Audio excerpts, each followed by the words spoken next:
Hi guys, welcome to another week with us at Chinet FX. So where we are going to be talking about something very interesting. Remember last week we talked about how to spot support and resistance level on a chart and how to be profitable trading them.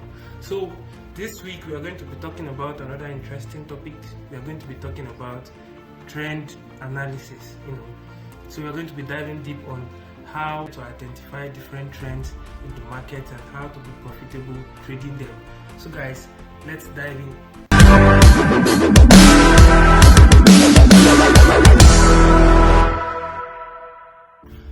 Alright guys, welcome back. So before we dive in, we are going to be looking at what a trend actually is.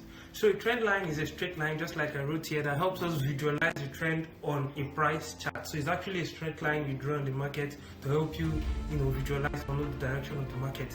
So right here, it connects two highs and two lows and shows the direction of the trend more clearly. So guys, from here we can know that for a trend to be confirmed, it has to be connecting two highs and two lows. That's the minimum amount of touches a trend needs to have to be confirmed a valid trend. It has to have two valid high touches or two valid low touches, for an uptrend. That's basically it for the definition of a trend. So let's dive in to see the different type of trends we have there. As you can see, there are three kinds of trends. The first kind of trend is an uptrend. Second one is a downtrend, of which you can see right here, and the third kind of trend is a ranging or a consolidating market. So I'll just call that consolidating. So but we're going to be focusing more on the uptrend and the downtrend, of which we did a little bit of talk about on our last video. So right here on the uptrend, so an uptrend is basically just like I wrote here, when price is generally moving higher, forming new higher highs and higher lows. Remember for last week's videos, I identified some positions right here on the uptrend where we said this was the higher high and this is the higher low. So an uptrend is basically a chart pattern that is moving upward, breaking above the previous higher high and forming new ones and then forming new higher lows, guys. So as you can see here, this is an uptrend. This was the first touch, so he formed a new higher high here before coming down here to form a higher low, and then broke above the previous higher high, formed a new one before coming down to form a higher low. So it just continues in that form until it gets to a point where it has to reverse, guys.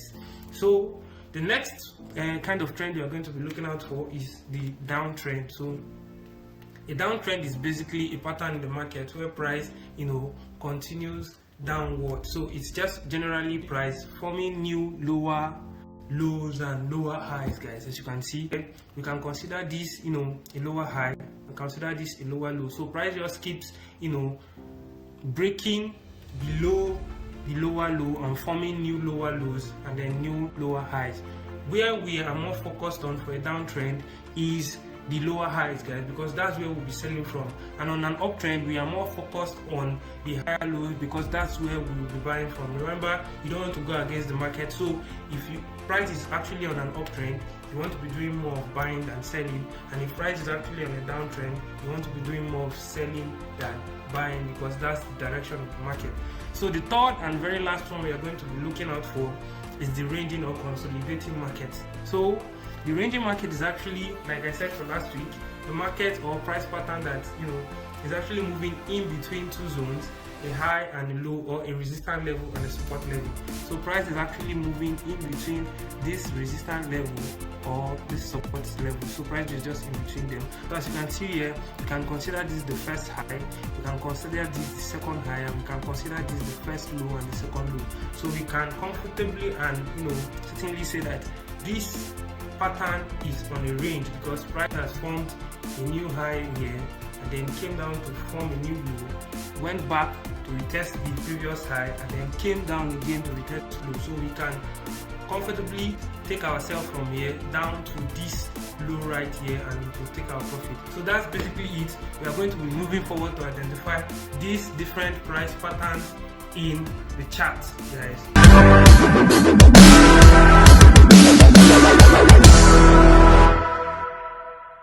Alright Guys, welcome back. So right here on my screen is GBP USD on the 4 hours time frame. So we are going to first be identifying the uptrend before we go to the downtrend and then the ranging market. So right here, as you can see, price was on a downtrend. As you can see, before price broke above this high right here, you can consider this a high or a resistance, and then came back to retest it, thereby turning it into a support and also showing signs of a reversal. So as you can see right here, price is currently on the move for an uptrend, so we can try to confirm the trend. As you can see, we have our first touch right here, a very valid touch, and we also have a second touch right here, and then a third touch. So we can consider this a very valid trend line and an uptrend. As you can see, we have our first touch. Remember, we said for an uptrend to be valid, it has to have at least a minimum of 2 touches. So we have our first touch right here, we have our second touch. So if we were to see this trade while it was on the second touch, we can comfortably set our and take our entry right from here, and then expect price to hit our TP and set our TP right here, guys. So this is considered a very valid uptrend because this was the first touch, it was the second touch, and this right here is the third touch before the breakout right here. Remember, we said for an uptrend, our main focus is the higher lows, because these are the positions we are going to be taking our buy or our entries from that. So quickly, we are going to be identifying the downtrend. So as you can see right here, we are going to be identifying a downtrend right here. As you can see, price is currently on the move downward. So I'm just going to be taking our trend line, going to be placing it. Remember, we always want to draw your trend line from the tip of the week down to wherever you want it, to confirm the trend. So as you can see, we can comfortably call this a very valid downtrend and a very valid trend line, because as you can see, we have our first touch, our second touch, and our third touch right here.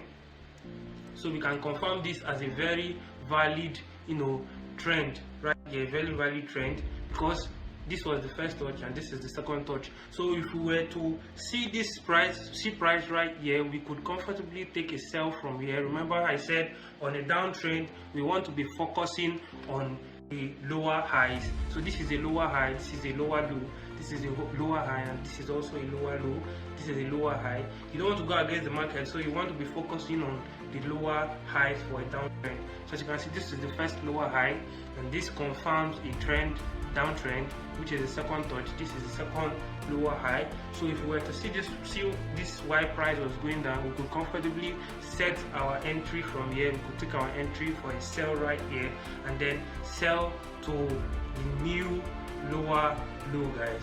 So this is confirmed as a very valid downtrend, guys.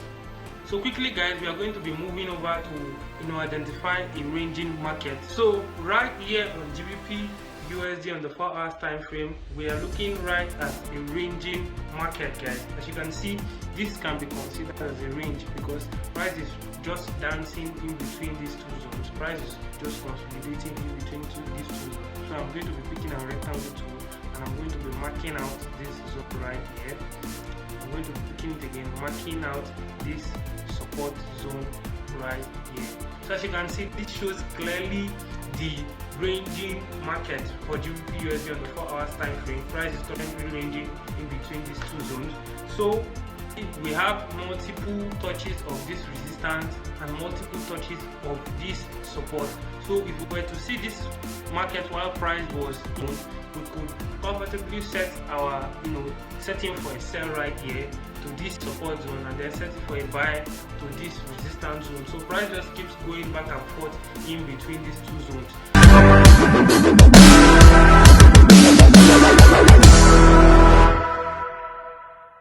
Alright, guys, so we decided to draft out a few requirements for a good trend line, a few things you need to have at the back of your mind when drawing a trend line. So the first one is you need to have at least 2 highs and 2 lows to draw a basic trend line. However, the more points you have, that's the more touches you have on the trend line, the weaker the trend of the market becomes. So if you have more touches on the trend line and an uptrend, just take note that the weaker the trend becomes, guys. So you need to take note of that. The second one is the trend line should connect key price levels. So what this means is that the trend line should be connecting key levels on the trend. So for a downtrend, you want your trend line to be touching at least 2 or more lower highs, because that's where you want to be selling from. And for an uptrend, you want your trend line to be connecting 2 or more higher lows, because that's where you'll be buying from, guys. So take note of that. The third one is a good trend line shouldn't be forced to fit the market. So your trend line shouldn't be too steep. Your trend line should just fit in just perfectly, guys. So if price consistently breaks the trend line, it may not be a valid trend line. So we're not saying price will not at least break out of the trend line a little bit, but if price consistently breaks your trend line, it is not a valid trend line, guys. Take note of that. So consistency, the fourth one, the valid trend line must show a clear pattern. It must show a clear upward pattern or a downward pattern or a ranging pattern. If it's not showing a clear pattern, if it's just giving 2 touches and less, then it's not a valid trend line, guys. It must show a clear pattern. For the fourth one, that's time frame. Always consider the time frame of your analysis, guys. An uptrend on the 4 hours time frame might have several other trends in between. So an uptrend in the daily time frame is going to be having a series of uptrends and downtrends in between those time frames, guys. So take note of your time frame, guys. So you don't have an uptrend on the 4 hours time frame and you still expect an uptrend on the 5 minutes time frame. It's not going to be so, guys. So these are key things you need to be looking out for before drawing a trend line or before trading a trending market. So that will be all for this week. Please do well to like and subscribe, and also turn on our notifications so as to get notified on whenever we post our YouTube videos. And also do well to follow us on all our social media platforms. The links will be displayed on the description of the video below. You can also do well to join our Telegram platform, where we usually drop free signals for our community, guys. And we usually host spaces on Twitter. I'm sure you want to be participating in that, where we share insights and also host a lot of insightful speakers to talk to us on how to be best profitable trading the forex market. We also offer a lot of premium services, of which I am very sure you don't want to miss out in. So do well to join us. See you guys next week, same time, same channel. GM guys.